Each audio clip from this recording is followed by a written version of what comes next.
என் செல்ல குழந்தையே, உன் உறவை பற்றி, உன் உறவின் நிலைமையை பற்றி ஒவ்வொன்றாக உனக்கு சொல்ல இருக்கிறேன்.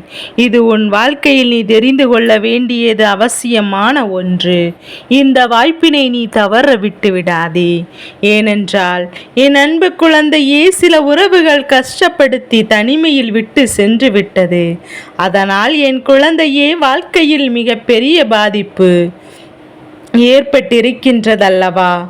ஆனால் உன் உறவு இப்போது இருக்கும் நிலையை பற்றி நீ தெரிந்து கொண்டால் தன் முடிவை எடுக்க வேண்டுமென்று, அதனால்தான் உடனே உன்னுடைய கஷ்டங்களையும் கவலைகளையும் போக்க உன் உறவு மனதில் என்ன இருக்கிறது, எதை நினைத்து கண்ணீர் வடித்து கொண்டிருக்கிறாய் என்று அனைத்து விஷயங்களையும் ஒவ்வொன்றாக உன் மனதில் இருக்கும் விஷயங்களும் உன் உறவு மனதில் இருக்கும் விஷயங்களையும் புட்டு புட்டு ஒவ்வொன்றாக வைக்கப் போகின்றேன். அதனால் இதை முழுவதுமாக கேட்டு நீ என்ன செய்ய வேண்டும் இப்போது என்று உன் அம்மா உனக்கு சொல்ல இருக்கிறேன். இதை மட்டும் செய்துவிடு. உன்னை மறைந்த இப்போது உன் நினைவால் வந்திருக்கின்றது. அந்த நினைவால் உன் அம்மா அனைத்து அற்புதமான விஷயங்களையும், நீ யார் என்று, உன் குணம் என்ன என்றும் உன் வராகி அம்மா புரிய வைத்திருக்கின்றேன். எதற்காக புரிய வைத்தேன், அதற்காக நீ என்ன செய்ய வேண்டும் என்பதையும் இந்த பதிவில் ஒவ்வொன்றாக சொல்லப் போகின்றேன். தன் வாழ்க்கையில் சில விஷயங்கள், வாய்ப்புகள் நமக்கு கிடைக்கும். அந்த வாய்ப்பை தவற விடுவதும் அதை சரியான முறையில் பயன்படுத்தி கொள்பவருமே வெற்றியாக மாறுகிறார்கள். இப்போது நான் சொல்லும் விஷயத்தை நீ தவறவிடப் போகின்றாயா, அல்லது பயன்படுத்தி உன் வாழ்க்கை என்ற பயணத்தை வெற்றியடைய போகிறாயா என்றுதான் சொல்லும் விஷயத்தை கடைசி வரை அதை புரிந்து கொண்ட அந்த வெற்றியான பயணத்தை, சந்தோஷமான வாழ்க்கையை விட்டு சென்ற உறவுகள் உடனே திரும்பி வருவதும் அனைத்து அற்புதமான விஷயங்கள் உள்ளது. என் பிள்ளையே, அம்மாவின் வார்த்தைகளை கேட்டு அலட்சியம் செய்யாமல் நீ என்ன செய்ய வேண்டும், அம்மா என்ன சொல்கிறார் என்று தெளிவோடு, மனதெளிவோடு கேள். தைரியமாக கேள். என் செல்ல குழந்தையே, உன் வாழ்க்கையில் சில விஷயங்கள், பல நாட்களாக பல சோதனைகளை நீ தாங்கி வருகின்றாய். ஒவ்வொரு நாட்களும் உன் சோதனையானது கொஞ்சம் கூட குறையாமல் தான் இருக்கிறது. அதற்கு காரணம் இவர் மூலமாக தான் என்பதையும், உன் அம்மா உன் வாழ்க்கையில் மிகப்பெரிய கஷ்டங்கள் எனக்கு நடந்திருக்கிறது, கொடுமைகள் அதிகமாக நடந்திருக்கிறது, எதையெல்லாம் உண்மையாக என் மீது அக்கறையாக இருக்கிறார்கள் என்று நான் நம்பி இருந்தனோ அவர்கள் எல்லாம் சில பேர் பேச்சை கேட்டு அவமதித்து என்னுடைய மனதை அதிகமாக காயப்படுத்தி விட்டார்கள். என் வாழ்க்கையில் இப்போது என்னுடைய பாதைகள் அனைத்தும் இருளாக இருக்கின்றது. என் வாழ்க்கை இருளில் மூழ்கிவிட்டது. என் குழந்தையே, எனக்கு எந்த ஒரு ஒளியும் தெரியவில்லை. எனக்கு ஒளிகாட்டி இருளாக இருந்து மீட்க நீங்கள் தான் வழி துணையாக வர வேண்டும் என்று என் செல்ல குழந்தையே போராடி கொண்டிருக்கின்றாய். தினந்தோறும் என் பிள்ளை வாழ்க்கையில் எவரெல்லாம் உன்னை துற்றம் என்று தூக்கி எறிந்தார்களோ அவர்களெல்லாம் மிகப்பெரிய கஷ்டத்தை அனுபவித்து கொண்டிருக்கிறார்கள். அந்த கஷ்டமானது உன்னுடைய சாபத்தால் மட்டுமே உருவாகி இருக்கின்றதல்லவா? என் பிள்ளையே, எவருக்கும் கெடுதல் செய்யவில்லை, எவருக்கும் துரோகம் செய்யவில்லை, நம்பிக்கை துரோகம் இழக்கவும் இல்லை. ஆனால் சில மனிதர்கள் இதை புரிந்து கொள்ளாமல் உன்னை பாடாய்படுத்தி கொண்டு அவர்கள் சுயநலத்திற்காக உன்னை பயன்படுத்தி பொருளாக உண்மையாக மாற்றிவிட்டார்கள்.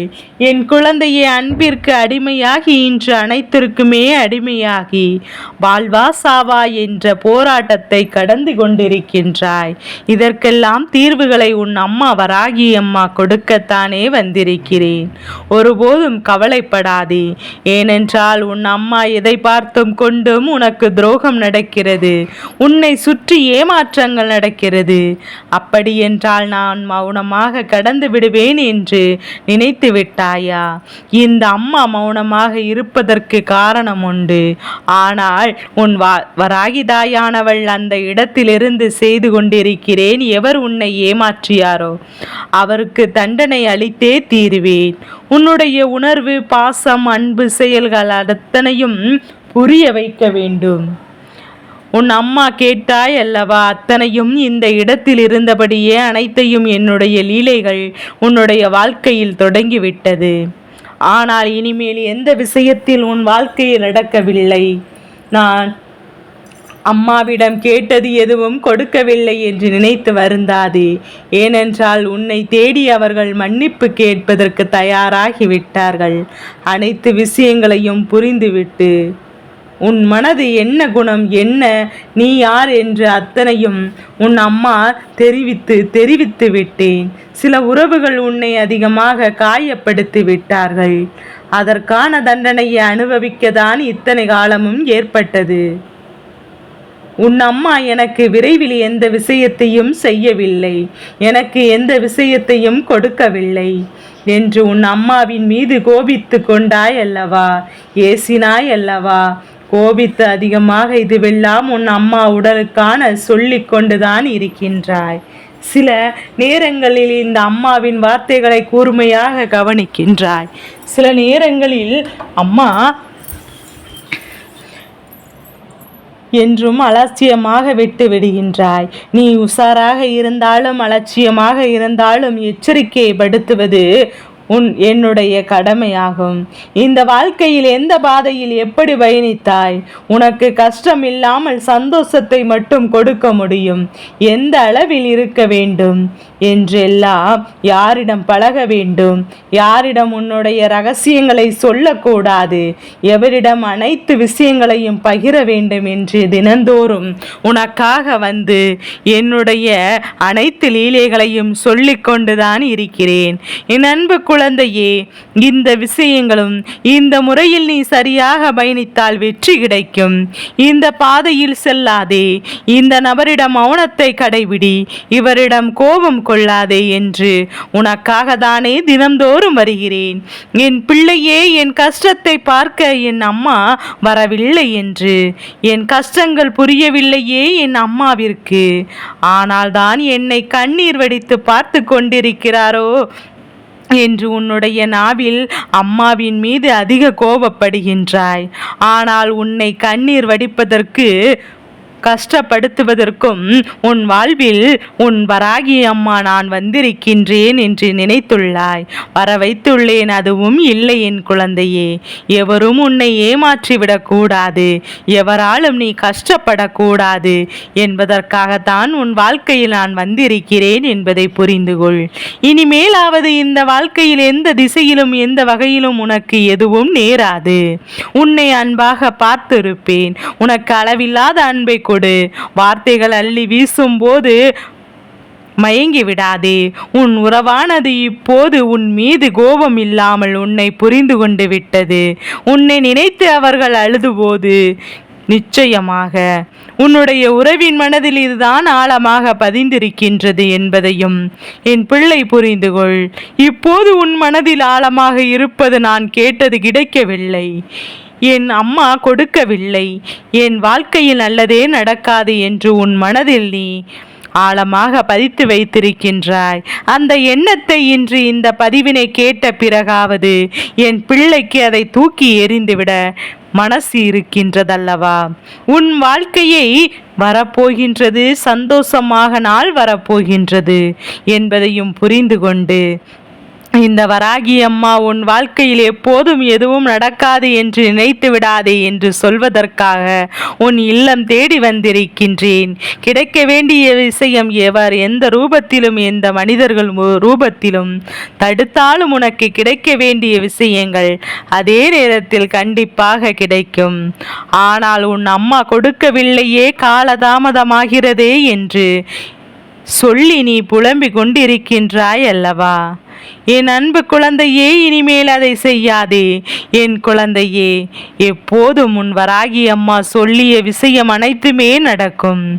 என் வாழ்க்கையில் வெற்றி கிடைக்கும். ஒருபோதும் என் அம்மா என்னை ஏமாற்ற மாட்டார். மனிதர்கள் ஏமாற்றினால் என் அம்மா என்னுடன் இருக்கையில் நிச்சயமாக எனக்கு ஏமாற்றமே ஏற்படாது என்றுதானே இந்த அம்மாவிற்காக ஒரு முறை உன் மனதிற்குள் சொல்லிப்பார். என் குழந்தையே, மறுகணமே உனக்கு நினைத்ததெல்லாம் நடக்கும். வெற்றியாக இருக்கும். உன் அனைத்தும் கஷ்டங்களும் அனைத்து கஷ்டமான உன் வாடிய பாவத்திற்கு மறுமலர்ச்சியாக மீண்டும் மீண்டும் பிறப்பெடுத்தது போல் உனக்கு வெற்றி கிடைக்கும். வசந்தம் வீசும். உன் அம்மா சொல்லும் விஷயத்தை புரிந்து கொள். எதையும் நினைத்து கண்ணீர் வடிக்காதே. என் உறவு என்னை ஏமாற்றிவிட்டது என்று நினைத்து அழாதே. கூடிய விரைவில் உன் உறவு உன்னை புரிந்து கொண்டு உன் வாழ்க்கையில் வரத்தான் போகின்றது. நீயும் உன் உறவும் இந்த அம்மாவிடம் வந்து, அம்மா நினைத்ததை நடத்தி கொடுத்து விட்டீர்கள் என்று, என் பிள்ளை இந்த வாழ்க்கையில் சந்தோஷத்தை கொடுத்து விட்டீர்கள் என்று என் கோவிலுக்கு வந்து உறவோடு நீ சந்தோஷமாக வரத்தான் போகின்றாய். நீ நினைத்தது கிடைக்கத்தான் போகின்றது. இந்த வராகி அம்மாவின் கண் முன்னே வந்து ஆனந்த கண்ணீர் வடிக்கத்தான் போகின்றாய். இந்த வராகிதாயானவள் என்றும் என் பிள்ளையை நான் கைவிட மாட்டேன். உனக்கு என்னுடைய ஆசீர்வாதங்களும் அன்பும் அரவணைப்பும் எப்போதும் என் குழந்தைக்கு முழுமனதோடு கிடைத்து கொண்டே இருக்கும்.